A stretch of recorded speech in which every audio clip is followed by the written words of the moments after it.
IPO를 준비 중인 스타트업 경영진과 회계팀이라면 꼭 보세요. 한국에서는 IPO를 신청하면 반드시 지정감사인이 배정되죠. 지정감사인은 기존에 여러분이 경험했던 임의감사인과는 차원이 다릅니다. 절차는 더 엄격하고 요구사항은 훨씬 구체적이며 작은 실수도 크게 부각될 수 있습니다. 저는 지난 10년간 빅펌에서 감사인으로 일하며 IPO 지정 감사를 다수 수행했고 PA 서비스로서 기업들을 지원했습니다. 실무에서 가장 많이 본 사례는 회사들이 IPO를 준비하면서 너무 낙관적인 사업 계획과 불확실한 투자나 미래 영업 활동에 의존하는 자금 계획으로 감사인을 설득하려다 실패하는 것이었습니다.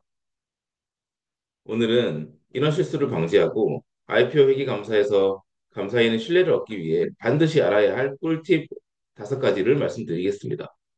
이 5가지만 잘 챙기셔도 감사 준비가 훨씬 수월해지고 IPO 성공 가능성을 높일 수 있습니다. 첫째, 현실적인 5개년 사업 계획. IPO 밸류에이션의 기초는 5개년 사업 계획입니다. 감사인으로 일하던 시절, 그리고 PA로 기업들을 지원하면서 항상 느낀 점은 대부분의 기업들이 투자자를 설득하기 위한 과도한 기대치로 사업 계획을 세운다는 것입니다.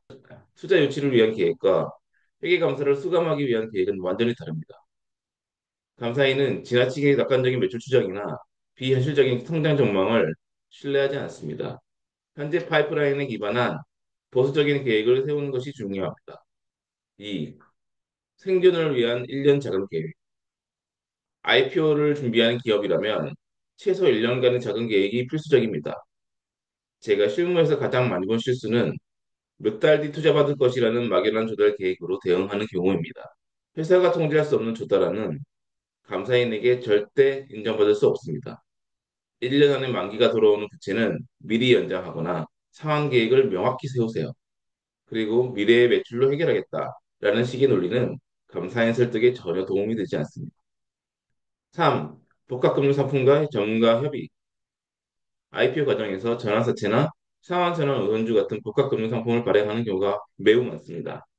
이 상품들은 회계 처리와 밸류에이션이 매우 복잡해 전문가에게 맡기는 것이 정답입니다.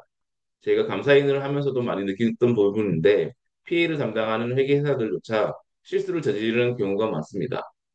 회사 내부에서 해결하려다 시간을 낭비하기보다는 처음부터 전문가와 협의해 문제를 최소화하세요. 4. 문서 관리 체계화. 모든 문서는 체계적으로 관리하세요. 특히 계약서의 완전성은 모든 회계 처리의 시작입니다.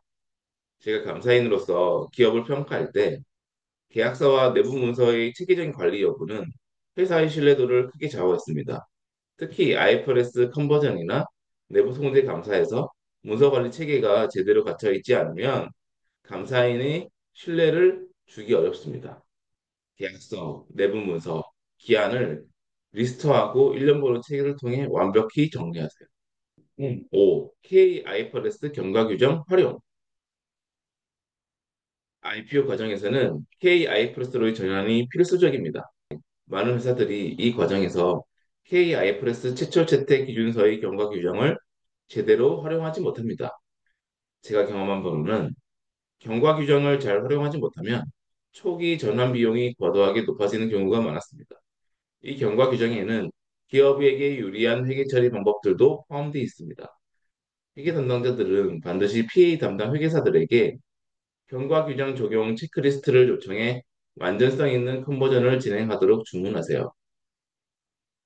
효율적인 전환은 IPO 준비 과정에서 매우 중요한 시간과 비용을 절감하는 열쇠입니다. IPO 준비는 재무관리와 내부 통제의 완벽한 준비에서 시작됩니다. 오늘 소개한 5가지 꿀팁만 잘 따라도 IPO 회계 감사를 훨씬 수월하게 준비할 수 있습니다. 특히 감사인을 설득하기 위해서는 전문적인 지원이 필수적입니다.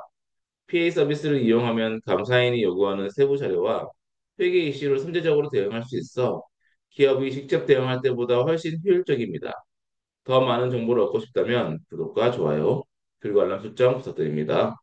여러분의 성공적인 IPO를 응원합니다. 감사합니다.